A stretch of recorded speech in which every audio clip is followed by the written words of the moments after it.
For the better part of my childhood, my professional aspirations were simple.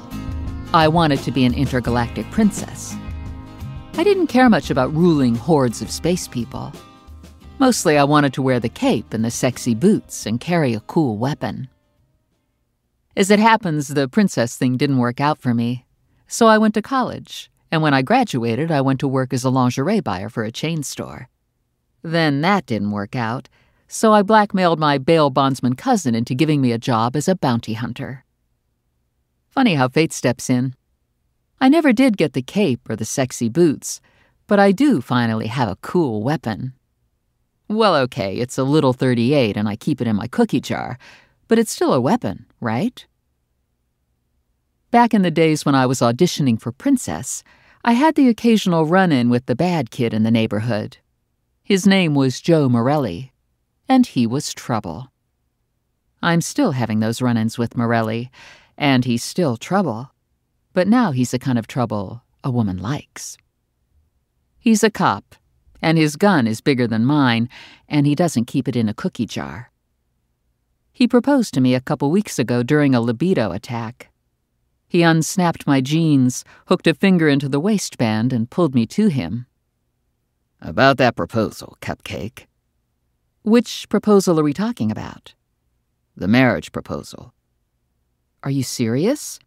I'm a desperate man. That was obvious. Truth is, I was desperate too. I was starting to have romantic thoughts about my electric toothbrush. Problem was, I just didn't know if I was ready for marriage. Marriage is scary stuff. Morelli shook his head. You're thinking again. There's a lot to consider. Let me hit the high points for you. Wedding cake, oral sex, plus you can have my credit card. I like the wedding cake part. You like the other parts, too, Morelli said. I need time to think. Sure. Take all the time you need. How about thinking upstairs in the bedroom? His finger was still hooked into my jeans, and it was getting warm down there. I inadvertently glanced at the stairs. Morelli grinned and pulled me closer. Thinking about the wedding cake? No, and I'm not thinking about the credit card either. I knew something bad was going to happen when Vinny called me into his private office. Vinny is my boss and my cousin. I read on a bathroom stall door once that Vinny humps like a ferret. I'm not sure what that means, but it seems reasonable since Vinny looks like a ferret. His receding black hair was slicked back, casino pit boss style.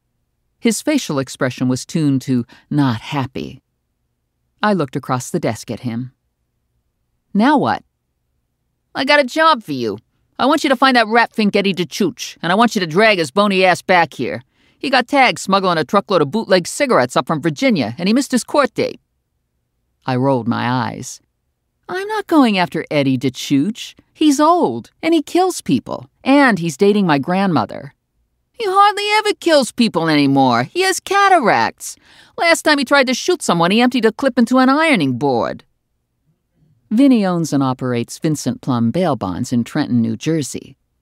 When someone is accused of a crime, Vinny gives the court a cash bond. The court releases the accused until trial, and Vinny hopes to God the accused shows up for court. If the accused decides to forego the pleasure of his court date, Vinny is out a lot of money, unless I can find the accused and bring him back into the system.